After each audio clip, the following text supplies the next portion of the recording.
Yes, I'm 78. I grew up in Adelaide. I grew up in Perth. Grew up in the Territory in a little mining town, Good Island. There's about 500 people there.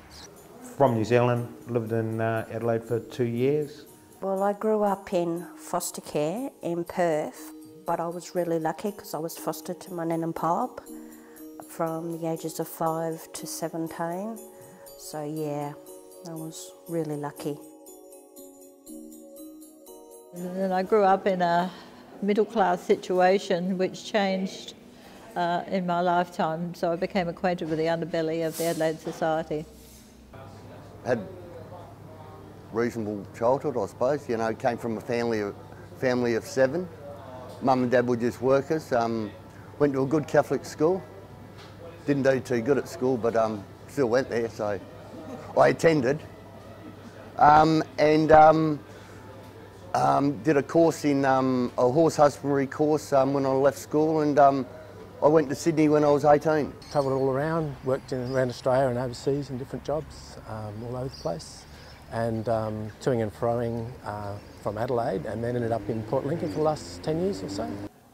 Usually do engineering sort of work, construction, which of course we all know it's slowed down a bit, and yeah, not much really to say.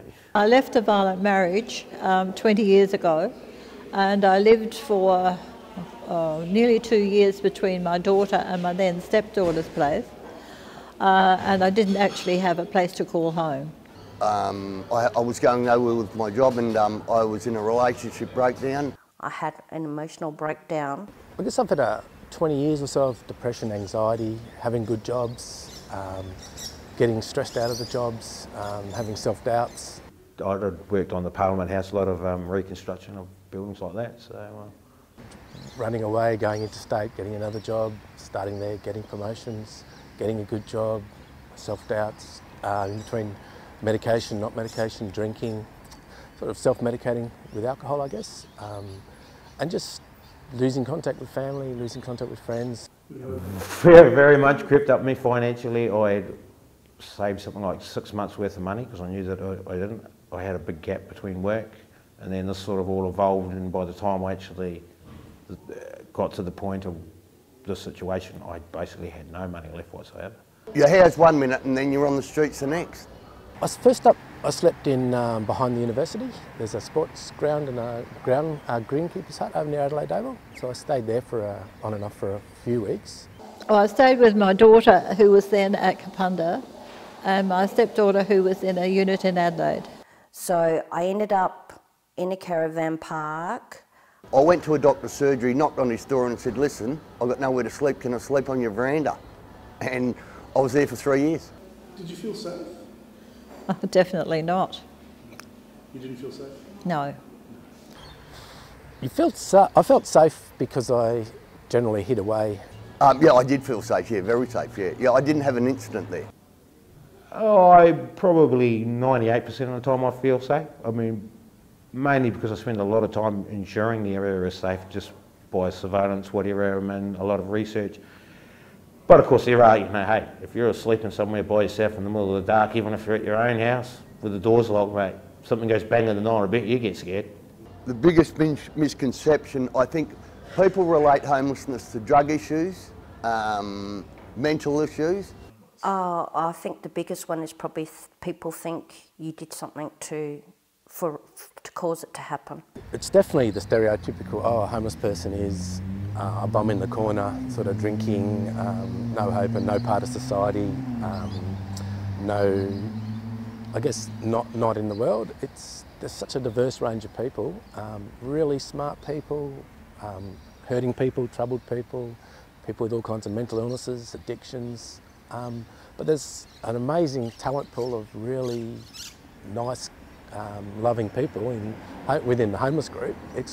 They hit different situations where whatever hits them, but they're good people. You've got me in a political sphere where I say I think in my long life that we have the worst federal government in my lifetime. Well, if I was Tony Abbott, I'd resign. And the welfare cuts behind the scene are horrendous. Giving people somewhere safe to stay is a big, the cost of doing that and the benefits is well worth it. Just having an option to say to people, yes, here's a nice safe place to stay, here's food, whatever can take place after that. But people just need somewhere safe to be home and to call, I guess, to give them a sense of pride and ownership, I think. Well, generally I think of home as somewhere really safe, somewhere where you're happy. It must include children. This place does get very lonely without Carden, and children they brighten up a place. Well, it's always meant home is where the heart is. Home, as distinct from house, is a place of safety, and it's a place of belonging, and a place where you can creatively grow. Yeah. When I was homeless, I didn't have a TV, so I couldn't watch, not that I watch a lot of TV, but I love my sport, so I can turn on the TV and watch the sport. That's what home means to me, yeah. I sort of just walked past Hutt Street and I talked to a couple of people who were on the street, obviously, and they said, oh, why don't you go there? And it sort of clicked, why don't I go? Every morning, when I was homeless, every morning I could have a shower here, have a meal. This started to be my social interaction, which is a huge thing. I access, from time to time, different services. I have found Hutt Street in that context to be outstanding. Not perfect.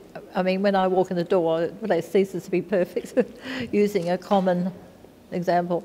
But by far the most well-organised and compassionate group helping people who are homeless.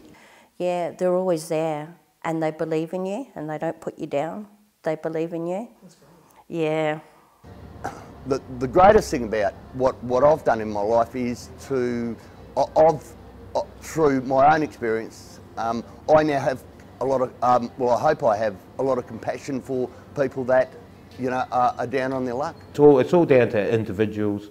It's all down to whether or not people really understand the whole thing of love and Good Samaritan. And if you don't stop, who is and what's going to happen to them? It's not about what's going to happen to you, whether, you know, it's what's going to happen to them in the long term. And we've all got to look at ourselves deep down in our hearts and just really think what we can do about it. It's no real big thing either that everyone has to do. It's just a little things, or, you know, whether they can donate money, come and volunteer, stop and talk to somebody, little moments in time. I can't carry a lot on my back, you know. Reality, I saw a sign the other day which probably summed it up, we don't really want your money, we want change. You need to get people to understand that homeless people aren't just the side marginalised people, they're part of society, and they need help. So.